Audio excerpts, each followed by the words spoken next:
Hello dear students, welcome to Study Plus Fun, a new way to learn. This is Harish Pandey and today we are going to do the exercise work of the chapter Flying Together from the textbook Marigold of class 5. बच्चों, ये इस chapter का second part का video है. Chapter को अच्छे से समझने के लिए आप इसका फर्स्ट पार्ट का वीडियो देख सकते हैं जिसका लिंक डिस्क्रिप्शन बॉक्स में नीचे दिया हुआ है. तो चलिए शुरू करते हैं हमारा आज का video. Flying together. It's exercise work starts from page number 33. Page number 33 से इसकी एक्सरसाइज स्टार्ट होती है. The first section is let's read. इस सेक्शन में will do question answers. So first question is where did the geese lived. Geese कहाँ रहते थे? The geese lived on the top of a tree. Geese एक पेड़ पर रहते थे. Second question is why did the old bird advise the other birds to destroy the creeper. Old bird ने दूसरी बर्ड को एडवाइस क्यों किया, सलाह क्यों दी कि उन्हें क्रीपर को डिस्ट्रॉय कर देना चाहिए? So answer is the old wise bird advise the other birds. Old wise bird ने दूसरी बर्ड्स को एडवाइस इसलिए दी टू डिस्ट्रॉय द क्रीपर, को डिस्ट्रॉय करने की एडवाइस, एज सम हंटर में climb the tree with the help of the creeper. कि creeper से कोई हंटर, कोई शिकारी पेड़ पर चढ़ सकता था and may kill all the birds, और सारी बर्ड्स को मार सकता था. Question number 3, why did the geese cry help help. Geese help help, बचाओ बचाओ क्यों चिल्लाने लगे? Answer is the geese cried help help as they were caught in the hunter's net. वो इसलिए चिल्ला रहे थे क्योंकि वो हंटर यानी शिकारी के नेट में, जाल में फंस गए थे. Question number 4, what did the hunter do when he thought that the geese were dead. जब हंटर ने सोचा कि गीज डेड हो गए हैं, मर गए हैं, तो उसने क्या किया? What did he do? Answer is the hunter threw the geese out of the net one by one. Hunter ने वन बाय वन यानी एक एक करके उन गीज को नेट से बाहर निकाला ऑन टू द ग्राउंड, और threw on to the ground, और उनको नीचे जमीन में फेंक दिया. Next question number 5 is why did the geese pretend to be dead. Geese ने मरने का बहाना क्यों किया? प्रिटेंड मीन्स बहाना करना. Answer is the geese pretended to be dead.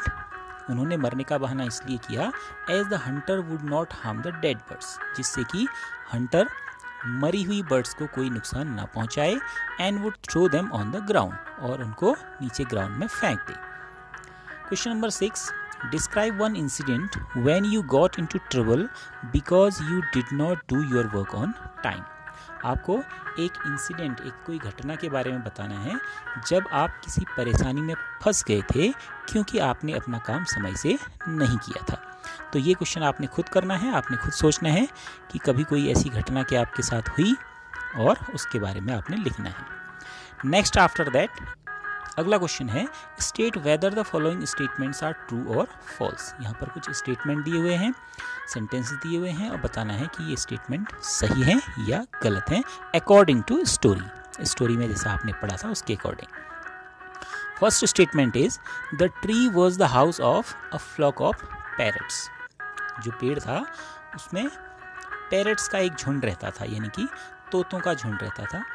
तो आपको मालूम है उसमें पैरट्स नहीं रहते थे, उसमें गीज रहते थे. तो फर्स्ट इज फॉल्स, यह आंसर गलत है.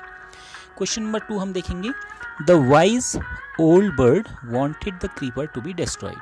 वो जो ओल्ड वाइज बर्ड थी वो चाहती थी कि क्रीपर को डिस्ट्रॉय कर दिया जाए. तो हमने स्टोरी में पढ़ा है कि हाँ, क्रीपर ऐसा ही चाहती थी, इसलिए ये स्टेटमेंट ट्रू है. Next number 3, the Hunter climb the tree with the help of a ladder.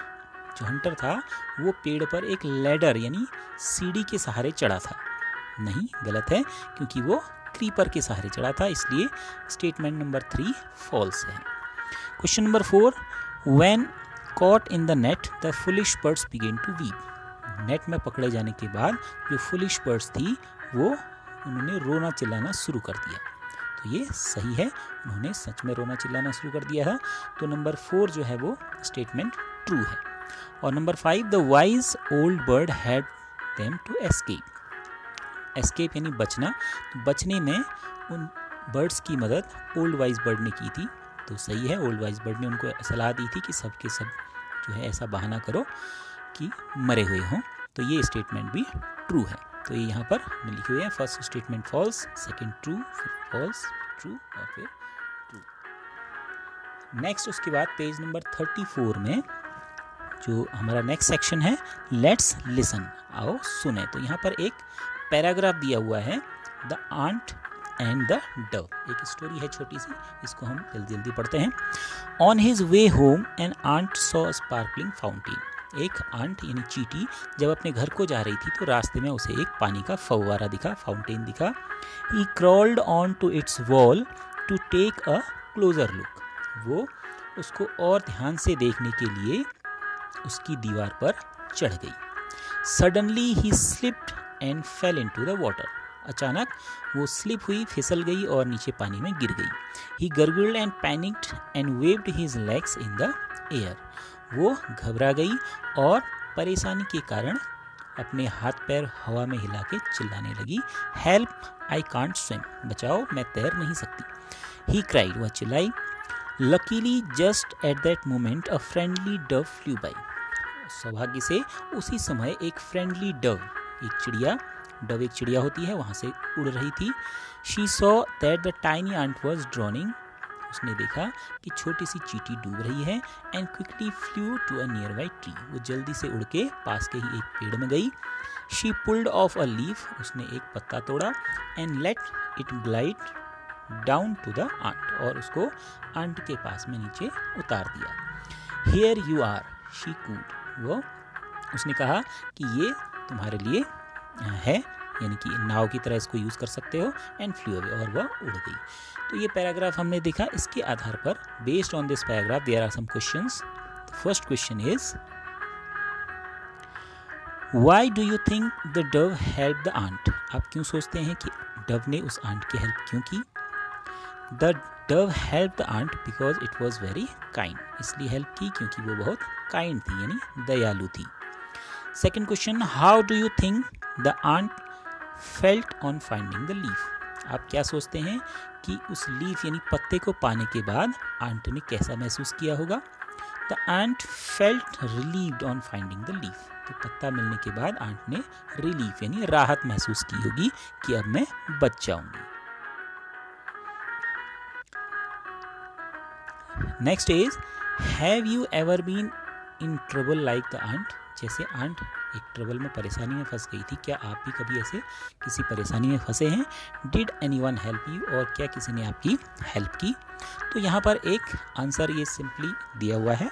आपका आंसर यही नहीं होगा, लेकिन आप इस आंसर से हेल्प ले सकते हैं। जैसे यहाँ पर लिखा हुआ है, yes one day when I was returning home from school. हाँ, एक दिन जब मैं स्कूल से घर लौट रहा था, a dog suddenly ran barking behind me. अचानक से एक कुत्ता भौंकते हुए मेरे पीछे दौड़ा। आई वॉज वेरी स्केर्ड, मैं बहुत डर गया। A man from the nearby house came, नज़दीक के ही घर से एक आदमी आया। And he frightened the dog with a stick, और उसने एक स्टिक से यानी छड़ी से डॉग को डराया। देन आई वॉज रिलीव, तब मुझे राहत मिली, यानी मैंने बचाव महसूस किया। तो ये एक सैम्पल आंसर दिया हुआ है। अगर आपके साथ ऐसा हुआ है तो आप इसको लिख सकते हैं, नहीं तो आप अपने अकॉर्डिंग जो आपके साथ घटना हुई है। नेक्स्ट पेज नंबर 35 में लेट्स टॉक ये सेक्शन है। यहाँ पर देखिए ये 2 स्टूडेंट्स आपस में बातें कर रहे हैं, वर्क इन पेयर। तो आपने भी पेयर में ये काम करना है अपने भाई बहन के साथ या अपने फ्रेंड के साथ। Ask your friend questions about all the things he does. आपका फ्रेंड जो जो काम करता है उसके बारे में उससे क्वेश्चंस पूछने हैं।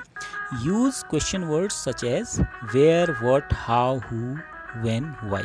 इन क्वेश्चंस की हेल्प से आपने बातचीत करनी है। One is done for you, एक यहाँ पर किया हुआ है बुक में। तो ये अनु और अमित आपस में बातें कर रहे हैं।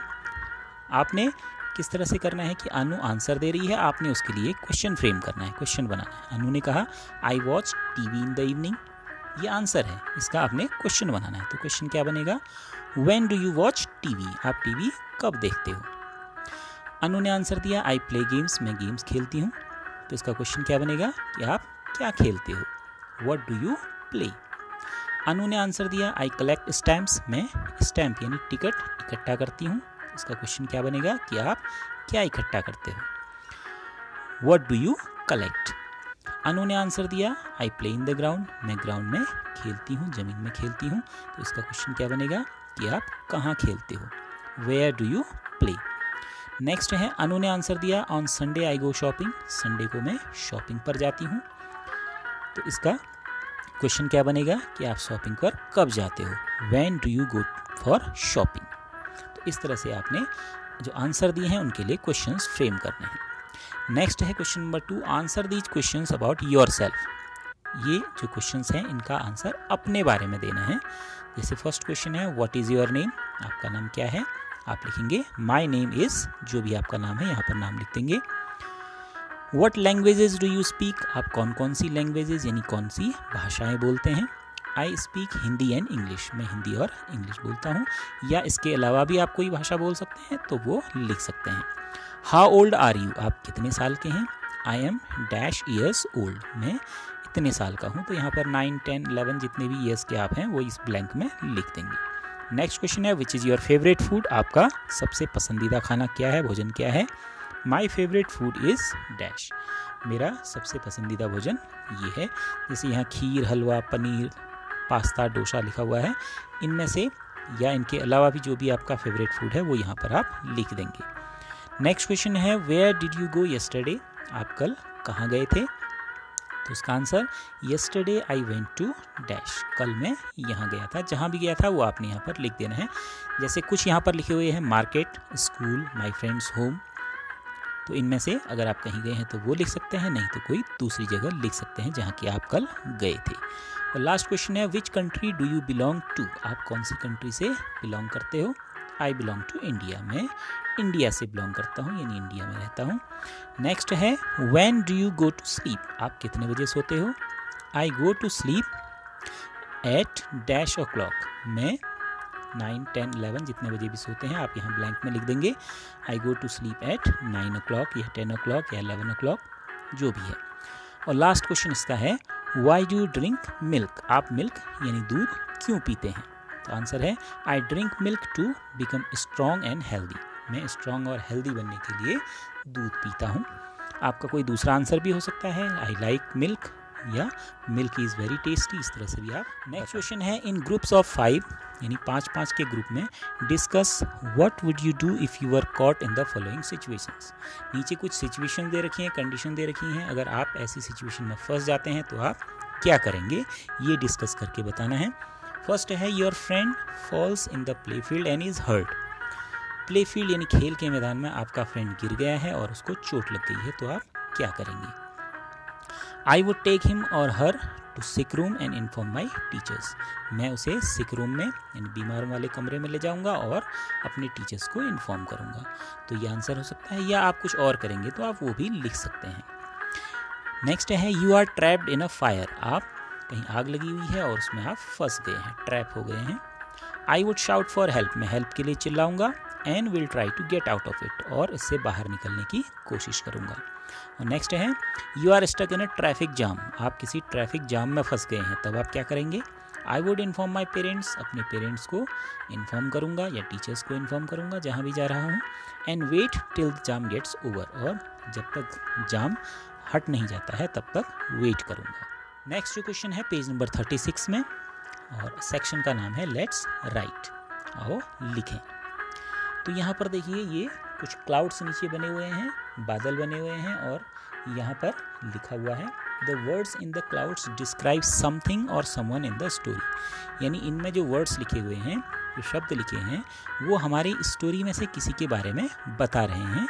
किसके बारे में बता रहे हैं, name them in the blanks provided, उसका नाम हमने लिखना है कि ये वर्ड्स किसके बारे में। जैसे पहला वर्ड है यहाँ वाइज यानी बुद्धिमान, तो बुद्धिमान किसको कहा गया था, वहाँ ओल्ड वाइज बर्ड को वाइज कहा गया था। केयरलेस, केयरलेस यानी कि लापरवाह किसको कहा था, अदर बर्ड्स को। थिक एंड स्ट्रॉन्ग किसको कहा था, थिक एंड स्ट्रॉन्ग कौन था स्टोरी में, क्रीपर। फुलिश, और फुलिश कौन था, बर्ड्स, जो दूसरी बर्ड्स थी वो फुलिश थी। और लास्ट है टॉल, टॉल कौन था, पेड़ था जिसमें गीज रहते थे, टॉल ट्री था।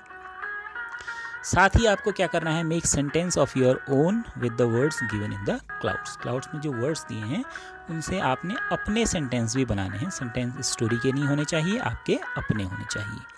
तो जैसे इसमें फर्स्ट वर्ड था वाइज। वाइज किसके लिए यूज़ हुआ था? The wise bird, old wise bird के लिए। और इसका आपने खुद से एक सेंटेंस बनाना है। जैसे यहाँ पर एक बनाया हुआ है, my friend is very wise, मेरा दोस्त बहुत बुद्धिमान है। आप इसकी जगह कोई दूसरा सेंटेंस भी बना सकते हैं। सेकेंड वर्ड था केयरलेस, जो कि यूज़ हुआ था अदर बर्ड्स के लिए। इसका सेंटेंस आपने बनाना है, सम बॉयज़ और girls of our class are very careless, हमारी क्लास के कुछ बॉयज़ और गर्ल्स बहुत केयरलेस हैं, लापरवाह हैं। अगला वर्ड था थिक एंड स्ट्रॉन्ग। थिक यानी मोटा, स्ट्रॉन्ग यानी मजबूत।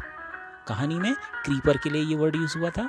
और आपने अपना एक सेंटेंस बनाना है, there are 2 thick and strong trees near our school gate, हमारे स्कूल गेट के पास में 2 बहुत मोटे और मजबूत पेड़ हैं। अगला वर्ड था फुलिश। कहानी में यूज़ हुआ था अदर वर्ड्स के लिए। और हमने अपना सेंटेंस बनाया है, we should not follow foolish people, हमें फुलिश यानी मूर्ख लोगों को फॉलो नहीं करना चाहिए, उनके जैसा नहीं करना चाहिए। और लास्ट वर्ड था टॉल, जो कि कहानी में ट्री के लिए यूज़ हुआ था। टॉल यानी लंबा। माई classmate dash is very tall, तो आपकी क्लास में जो सबसे लंबा बच्चा है उसका नाम आप यहाँ पर लिख सकते हैं, माई classmate dash is very tall. बहुत नेक्स्ट क्वेश्चन पेज नंबर 37 में है। यहाँ पर एक आंट बनी हुई है और आंट के बारे में कुछ सेंटेंसेस लिखे हुए हैं। लिखा है, here are some answers about the given creature. एक आंट जो बनी हुई है इसके बारे में कुछ आंसर्स लिखे हुए हैं। जैसे फर्स्ट है, the colour of the ant is black, ant का कलर ब्लैक है। और नीचे लिखा हुआ है, now frame questions for the above answers, इन जो आंसर्स लिखे हुए हैं इनके लिए क्वेश्चन फ्रेम करना है। जैसे अभी एक क्वेश्चन में हमने किए थे। तो पहला आंसर था, the colour of the ant is black, ant का कलर ब्लैक है। इसका क्वेश्चन हम बना सकते हैं, what is the colour of the ant, ant का कलर कैसा है। सेकेंड आंसर है, इट लिव्स ऑन लैंड, यह लैंड यानी जमीन में रहती है। इसका क्वेश्चन हम बना सकते हैं, यह कहाँ रहती है। वेयर डज इट लिव, यह कहाँ रहती है। थर्ड आंसर है, इट हैज़ 2 लॉन्ग एंटेनी, इसके 2 लॉन्ग एंटेनी होती हैं। एंटेनी का मतलब उसके सिर में जो ये सींग जैसे होते हैं, इनको एंटेनी कहते हैं। इट हैज़ 2 लॉन्ग एंटेनी, इसके सिर में 2 लॉन्ग एंटेनी होते हैं। इसका क्वेश्चन हम बना सकते हैं कि इसके सिर में क्या होता है। How many antennae does it have, या इसके कितने एंटेनी होते हैं। नेक्स्ट आंसर है, it crawls on the ground, यह ग्राउंड यानी जमीन में चलती है। तो इसका क्वेश्चन हम बना सकते हैं कि यह कहाँ चलती है। Where does it crawl, where does it crawl, कहाँ चलती है। और अगला जो क्वेश्चन है, इट ईट्स शुगर, यह शुगर यानी चीनी खाती है। यह आंसर है। इसका क्वेश्चन हम बना सकते हैं कि यह क्या खाती है। तो हम लिखेंगे, व्हाट डज इट ईट, यह क्या खाती है। नेक्स्ट क्वेश्चन है, यहाँ पर कुछ सेंटेंसेस दिए हुए हैं। इन सेंटेंसेस को हमने फिलअप करना है इन वर्ड्स से। ऊपर कुछ वर्ड्स जैसे टू दिया है, एट दिया है, ऑफ दिया है, ऑन दिया है, इन, इनटू, विद, ये कुछ प्रीपोजिशंस हैं। इन प्रीपोजिशंस का यूज़ करके हमने ये ब्लैंक्स को भरना हुआ है।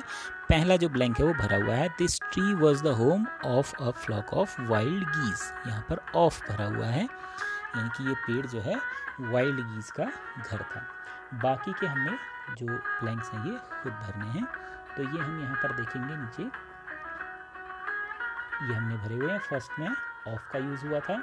सेकंड, उसके बाद हमने देखा सेकंड जो सेंटेंस है, he notice the creeper at the foot of the tree, उसने क्रीपर जो ओल्ड वाइज बर्ड थी उसने क्रीपर को देखा, कहाँ देखा, at the foot of the tree, यहाँ पर हम भरेंगे एट। नेक्स्ट है, it would be a pity to destroy it now, इसको अभी से डिस्ट्रॉय करना बहुत दया की बात होगी, अदर वर्ड्स ने कहा था, तो यहाँ पर आएगा to. As they flew into the tree they were trapped, जैसे ही वो पेड़ की ओर गए वो ट्रैप हो गए यानी जाल में फंस गए। तो इनटू द ट्री यहाँ पर हम भरेंगे। नेक्स्ट है, the boy ran with the dog, boy dog के साथ भागा, तो यहाँ पर विद को हम फिल करेंगे। और नेक्स्ट है, the frogs jumped into the well, जो फ्रॉग्स है वो वेल में यानी कि कुएं में कूद गए, इनटू द वेल। और लास्ट है, the girl was thrilled to see her new bicycle, अपनी नई साइकिल देख के जो गर्ल है वो खुशी के मारे बहुत थ्रिल हो गई, यानी बहुत खुश हो गई। नेक्स्ट है the birds were caught in the net. जो बर्ड्स थी, चिड़िया, वो नेट में फंस गई, तो यहाँ पर इन भरेंगे। The children walked on the bridge. बच्चे ब्रिज यानी कि पुल में चल रहे थे, यहाँ पर ऑन का यूज होगा। ये नंबर वाइज यहाँ पर भरे हुए हैं, आप यहाँ से भी देख सकते हैं। नेक्स्ट क्वेश्चन नंबर 4 है, यहाँ पर एक छोटी सी स्टोरी दी हुई है, एक पैराग्राफ दिया हुआ है। Complete the paragraph with suitable words from the box. और यहाँ बॉक्स में कुछ वर्ड्स दिए हुए हैं, जैसे अराउंड है, अक्रॉस है, विद है, अलॉन्ग है, टू है, after, next to, into, from. इनको हमने यहाँ पर ब्लैंक्स में भरना है, तो इनको हम यहाँ पर देखते हैं ये स्टोरी किस तरह से बनती है, किस तरह से हम इनको फिल कर रहे हैं। One day as I was walking along the bank of the river, एक बार जब मैं नदी के किनारे से जा रहा था, तो यहाँ along का यूज होगा। I saw my friend running across the field, मैंने देखा कि मेरा फ्रेंड फील्ड से दौड़ के आ रहा है, तो यहाँ पर across का यूज होगा। He was calling my name, वह मेरा नाम पुकार रहा था। And waving to me, और मुझे हाथ हिला रहा था। टू का यूज यहाँ पर करेंगे। I stopped and waited, मैं रुका और मैंने इंतज़ार किया। After some time he reached where I was standing, थोड़ी देर बाद वो वहाँ पहुँच गया जहाँ पर कि मैं खड़ा था। After का यूज़ होगा। He said, उसने कहा, I went all around the town looking for you, मैं पूरे टाउन में तुम्हें ढूंढने के लिए गया। Around का यूज़ यहाँ पर करेंगे। I have some exciting news to share with you, मेरे पास तुम्हारे साथ शेयर करने के लिए कुछ exciting news है। With का यूज़ यहाँ पर करेंगे। Do you remember the old house next to the neem tree? क्या तुमको पुराने घर के पास वाला अगला वाला जो नीम ट्री है वो याद है? नीम ट्री के बाद जो घर है वो तुमको याद है, तो नेक्स्ट टू का यूज़ करेंगे यहाँ। Guess who is moving into that house? Guess करो कि उस हाउस में कौन आ रहा है? Janak Das, the great magician, बड़े महान जादूगर हैं जनक दास, वो आ रहे हैं। Now we can learn lots of magic tricks from him, अब हम उनसे बहुत सारी जादू की ट्रिक्स सीख सकते हैं, तो यहाँ पर फ्रॉम का यूज़ करेंगे। नेक्स्ट पेज नंबर 38 में ये फिलअप करने हैं, यहाँ पर कुछ क्वेश्चन दिए हुए हैं, इनमें लिखा हुआ है fill in the blanks given below with question words. यहाँ पर क्वेश्चन वर्ड्स भरने हैं, जैसे what, why, how, where, when, इनका यूज़ करना है। तो फर्स्ट जैसे हम देखते हैं यहाँ पर डैश डू यू प्ले, आप क्या खेलते हो या आप कब खेलते हो, इस तरह से क्वेश्चन आ सकते हैं। तो हमने यहाँ पर यूज़ किया व्हाट डू यू प्ले, यानी आप क्या खेलते हो। ऐसे सेकंड था dash do you get up, आप कब उठते हो, तो हमने यहाँ पर व्हेन का यूज़ किया, when do you get up. Next था dash do you have for breakfast, आप ब्रेकफास्ट में क्या खाते हो, तो यहाँ पर हमने यूज़ किया व्हाट। नेक्स्ट था dash do you go to school, आप स्कूल कैसे जाते हो, तो हमने यूज़ किया यहाँ पर हाउ। आप यहाँ पर स्कूल कब जा सकते हो, व्हेन का भी यूज़ कर सकते हैं। नेक्स्ट है which one do you like the best in the school, school में आप सबसे ज़्यादा क्या पसंद करते हो, गेम, आर्ट और म्यूज़िक, गेम, आर्ट या म्यूज़िक में से क्या पसंद करते हो, तो यहाँ पर हमने विच का यूज़ किया, यानी कौन सा आप पसंद करते हैं। नेक्स्ट है डैश इज़ योर बर्थडे, आपका बर्थडे कब आता है, तो यहाँ पर व्हेन का यूज़ हुआ, व्हेन इज़ योर बर्थडे। और लास्ट है dash do you want for your birthday, आप अपने बर्थडे के लिए क्या चाहते हो, आपको गिफ्ट में क्या चाहिए, तो क्या के लिए हमने यहाँ पर व्हाट का यूज़। फिर पेज नंबर 39 पे एक सेक्शन है ये रेफरेंस टू द कॉन्टेक्स्ट, यहाँ पर बुक में से कुछ लाइनें लिखी हुई हैं और हमने बताना है कि ये लाइन किसने कही थी। जैसे हम यहाँ देखेंगे, यहाँ लिखा है well there is no hurry, कोई जल्दी नहीं है। The creeper is very small, अभी तो क्रीपर बहुत छोटा है। It would be a pity to destroy it now, इसको अभी से डिस्ट्रॉय करना, नष्ट कर देना कितनी दया की बात होगी। तो ये कहानी में हमने पढ़ा था, अब बताइए ये किसने कहा, तो ये अदर बर्ड्स ने कहा था। Who said this, the other bird, other birds ने, जब ओल्ड वाइज बर्ड ने कहा कि इसको डिस्ट्रॉय करो तो दूसरी बर्ड्स ने ऐसा कहा था। दूसरा सेंटेंस एक यहाँ लिखा हुआ है so this is where the wild geese live, अच्छा यही वो जगह है जहां पर वाइल्ड गीज रहती हैं, ऐसा किसने कहा था, द हंटर, शिकारी ने कहा था। जब शिकारी वहां आया था, उसने देखा था, तो उसने कहा था कि अच्छा यही वो जगह है जहां पर वाइल्ड गीज रहती हैं। ठीक है बच्चों, तो ये हमारी यहाँ पर एक्सरसाइज एंड होती है। इस चैप्टर से या एक्सरसाइज से रिलेटेड कोई भी दिक्कत होने पर आप हमें नीचे कमेंट बॉक्स में लिखकर बता सकते हैं। तो चलिए आज के लिए इतना ही, मिलते हैं अगले वीडियो में। जय हिंद।